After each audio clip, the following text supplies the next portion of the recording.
Bonjour, bienvenue dans ma bibliothèque. Nous sommes à Montréal le 20 mars 2013. Mon nom est Bruno Lalonde. Aujourd'hui, je vous lis 10 petits passages.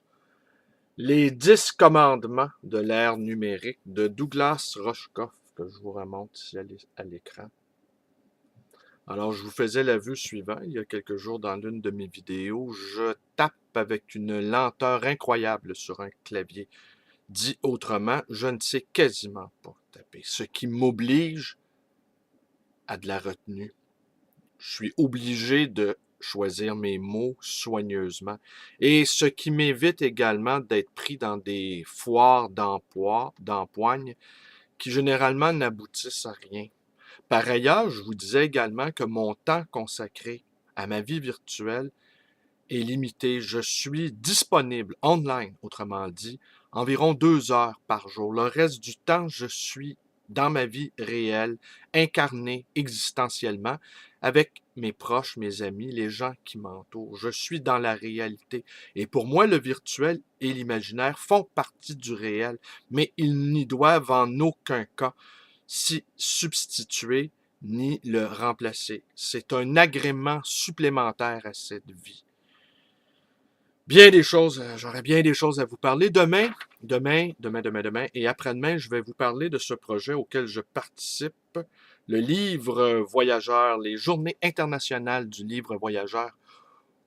Aucune référence à ma librairie, c'est plutôt un libraire de Lyon qui organise ceci, Gérard Picot, qui a également créé la page Bibliothèque improbable, Librairie improbable.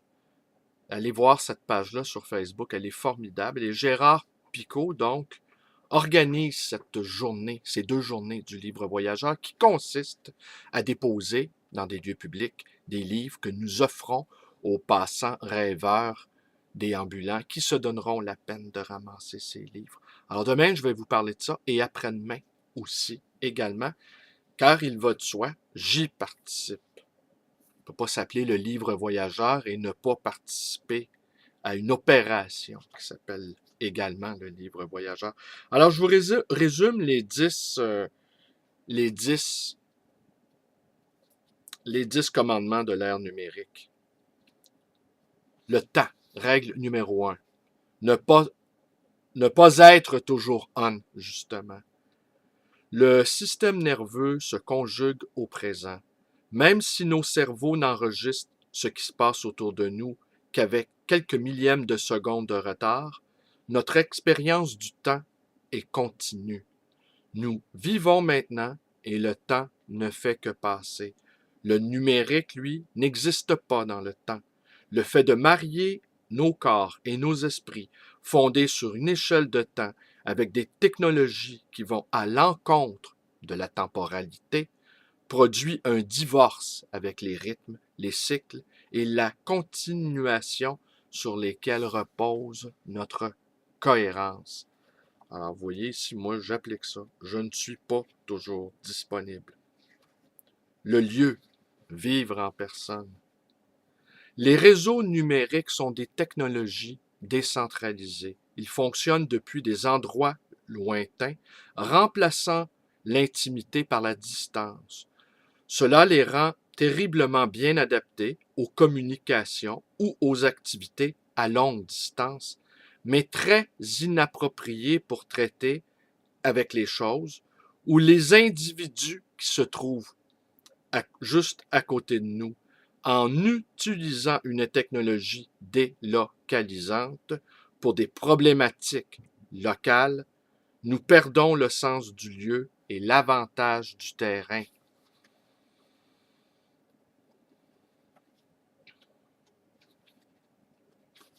Le choix. Savoir cocher la case aucun des choix ci-dessus, ce que ne nous offrent pas les algorithmes facebookiens où nous avons le choix entre j'aime ou je n'aime pas. Au royaume du numérique, tout devient choix. Le média favorise les quantités discrètes entières. Cela a souvent pour effet de nous faire omettre des choses que nous n'avons pas choisi de relever ou d'enregistrer et nous force à faire des choix qui n'ont pas lieu d'être. La complexité, ne jamais avoir totalement raison. Bon, ça fait longtemps que je me suis donné ce droit-là. Bien que nos outils numériques nous aient permis de traiter certaines formes de complexité, ils ont tendance à simplifier à outrance des problèmes nuancés. Le numérique s'oppose à la contradiction et au compromis et, étant incapable de reconnaître la valeur du paradoxe, tend à nous polariser dans des camps opposés.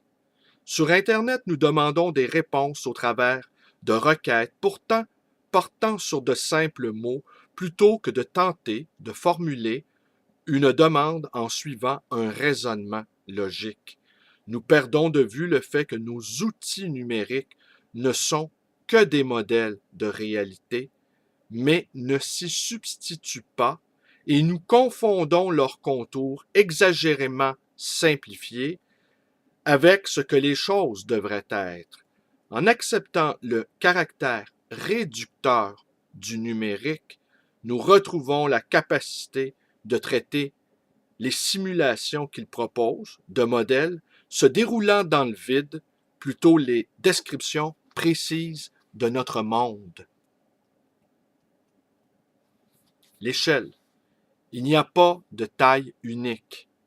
Sur Internet, tout s'adapte, ou au moins est supposé le faire. Le numérique a tendance à créer de l'abstraction, mettant tout à un même niveau universel. Les individus, les idées et les entreprises qui ne fonctionnent pas à ce niveau sont désavantagés, tandis que ceux qui s'activent à accroître le niveau d'abstraction tendent à dominer. En nous rappelant qu'il n'existe pas de taille unique, nous pouvons préserver les activités locales et spécifiques face à cette tendance de nivellement.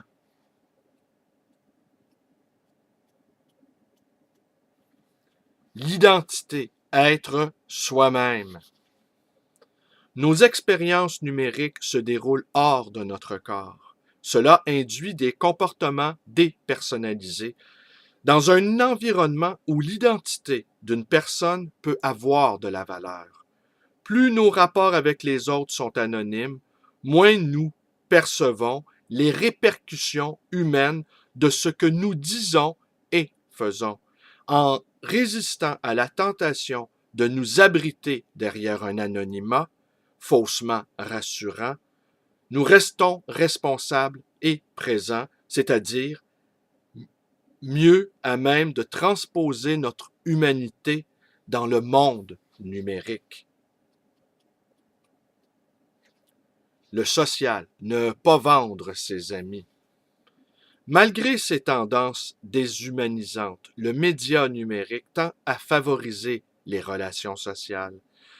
Dans cette coévolution permanente qui survient entre les personnes et les technologies, les outils qui servent à nous interconnecter prospèrent, et ceux qui ne nous interconnectent pas apprennent rapidement à le faire.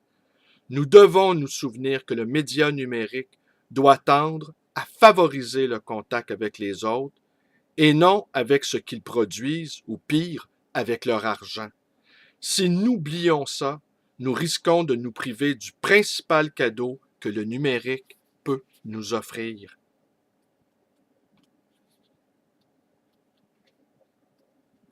Les faits, dire la vérité.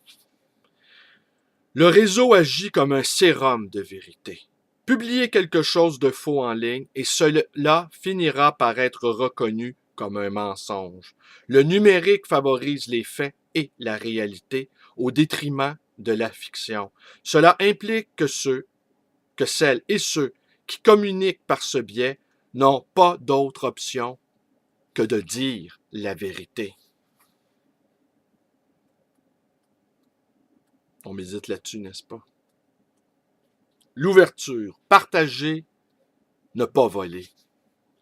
Les réseaux numériques ont été créés dans le but de partager des ressources informatiques par des gens qui partageaient eux-mêmes des ressources, des technologies et des budgets pour les créer. C'est pourquoi le numérique tend à favoriser l'ouverture et le partage.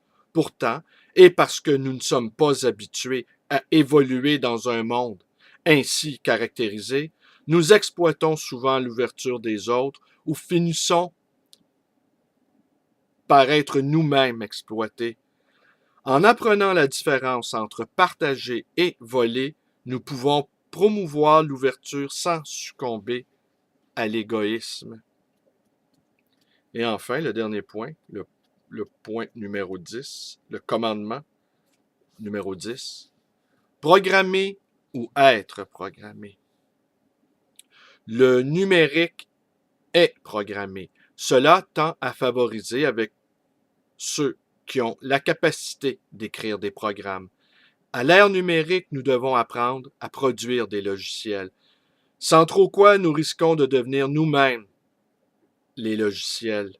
Il n'est ni trop difficile ni trop tard pour apprendre le code qui fait fonctionner les choses que nous utilisons, ou du moins pour comprendre qu'il y a un code derrière leur interface.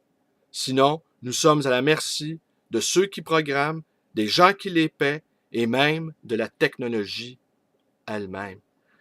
Alors voilà, c'était les 10 commandements de l'ère numérique. Sans le savoir, j'en obéissais à quelques-uns.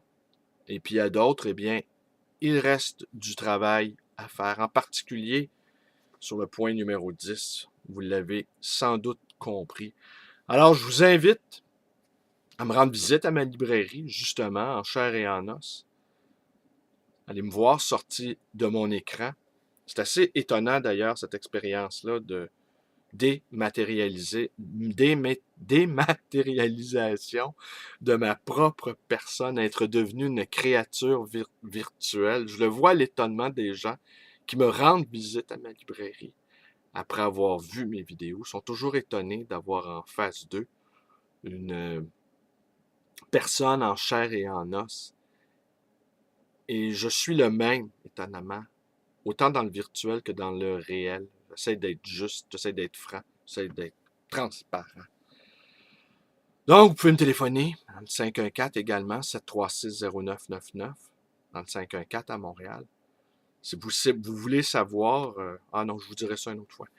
J'allais vous raconter une petite anecdote qui m'était arrivée quand j'étais jeune homme avec Pierre-Carl Pellado, mais je vous raconterai ça une autre fois. Ou peut-être je ne pourrais pas vous le raconter, risquant des poursuites. À ce moment-là, je vous invite à ma librairie. Justement, à ce moment-là, je vous le raconterai. Je vous le susurrerai à l'oreille. Vous pouvez également aller joindre ma page Facebook, qui est une page d'activiste poétique. Et vous pouvez également vous abonner à ma chaîne YouTube. Allez, passez une belle journée. Et demain, je vous parle du livre voyageur, cette expérience formidable que nous nous apprêtons à vivre, des centaines de personnes partout à travers le monde. Merci et bonne journée à tous.